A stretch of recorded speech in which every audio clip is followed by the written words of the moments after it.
armed enough with the expertise that are required to handle and to take forward this very complex power sector. I don't think if we continue to do or if we continue to have policy interventions based on just hearsay, which has been, by the way, happening in the past. In the past 3 or 4 decades, there's a considered, well thought out, researched way of even adding generation capacity to the profile that we have, that exists today. It's all been done in a rush all the time. Pakistan used to face all the load shedding that we used to in the past, and every government was in a hurry to do something within the next 2 to 3 years and try to get Pakistan out of it and get the political so-called constituency of theirs to clap for us, appreciating that we've ended load shedding, but at what cost? What energy mix have we been investing into? What is going to be the future? What happens if the indigenous part of that energy mix is not enough to provide Pakistan the kind of energy security that Pakistan must have?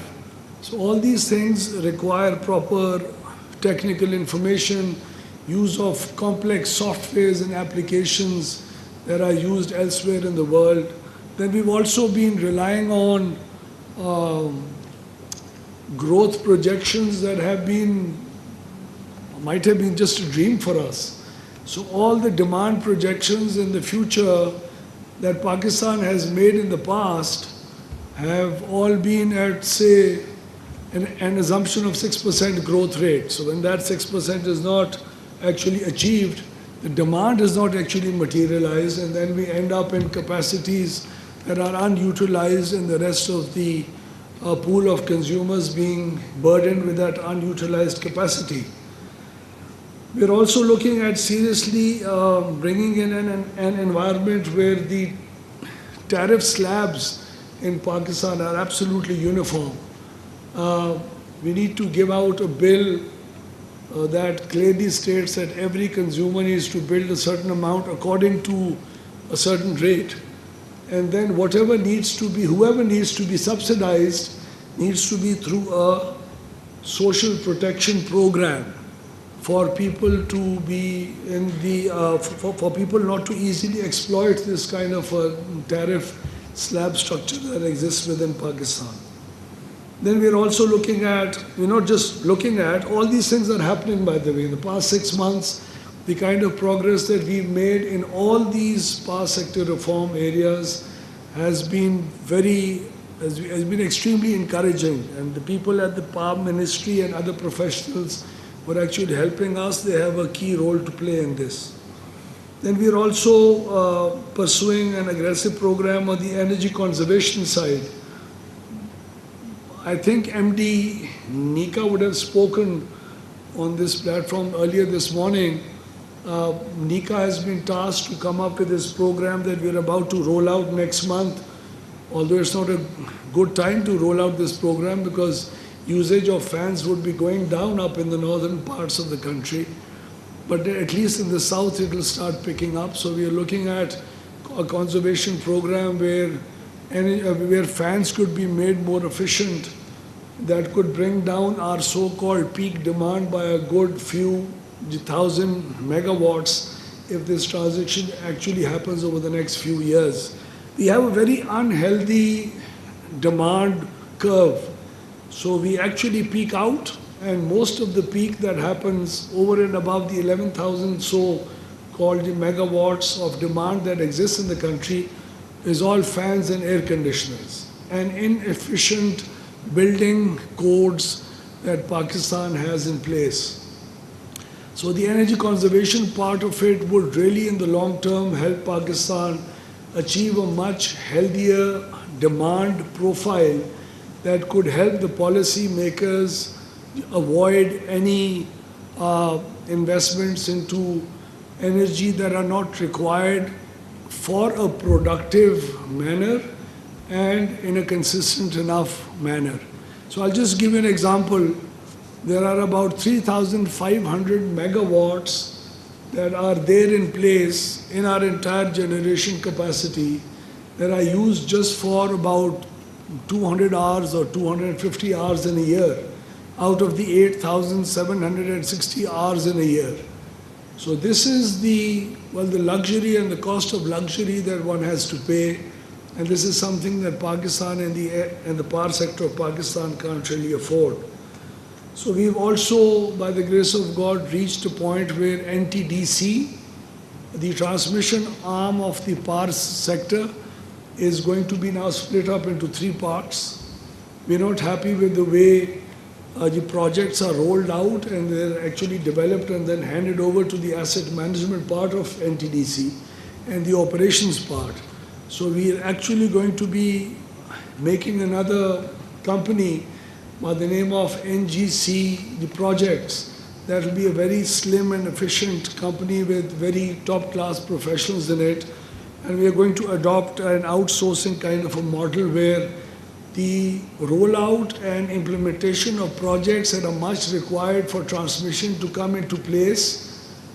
In spite of having all the funds available, most of our transmission projects are delayed by over 4 to 6 years. That's very unfortunate. And every day that the projects are actually delayed, it's adding on to the cost of electricity for the consumer. So the 660 transmission line that the Chinese invested into, that's been underutilized for years now, just because the Lahore grid project has not come into place. So the NGC project part of NTDC would ensure that we don't have any such problems occurring in the future. Then the other part of NTDC would be a part of the independent system market operator, who would be responsible for all the planning of the future energy that Pakistan needs to have and needs to buy. Now, who does that? I'll just give you a little flavor of what the situation is right now. So there's something called IGSEP. IGSEP is a way and a software and a way in which these professionals like Dr. Fayaz sit down and other people in NTDC. So they feed in all these assumptions into this software. And on the basis of those assumptions, the software actually comes up with the least cost, the methodology-based requirement for power in the future. So now I'm not talking of the previous power plants that already exist in the system. Now I'm talking of the future, the committed plants that Pakistan has already inked contracts with. You'll be very happy to know, as far as clean energy is concerned, that the next 17,000 megawatts of plants being added on to our profile are all hydel or nuclear. So one nuclear, everything else is hydel. So it's all clean energy. So we don't have anything to worry about in that sense. But it's not on a least cost methodology. So out of the 17,000 megawatts of plants that we are supposed to add on, that we cannot avoid adding on, that we've already committed, this is also excess baggage that we have, only 87 megawatts fulfill the criteria of least cost basis. That is scary. What do we need to do about it? So we started having a very serious look at the future plants that are supposed to come on to our profile and see what could be done and what part of the cost of those plants need to be drawn out of the pool of the amount that needs to be, that the consumers would be ultimately burdened with. So we need to nationalize that part of the debt or investment that's going into every plant. For instance, the Mohmand Dam project, it's about to be completed. We've already spent money. The tariff of this Mohmand Dam has not been trued up and it's not available to the plant. वफाकी वज़ीर तवानाई अवैस लग़ारी लाहौर में तकरीब से खिताब कर रहे थे। उन्होंने कहा कि बिजली के शोबे की बेहतरी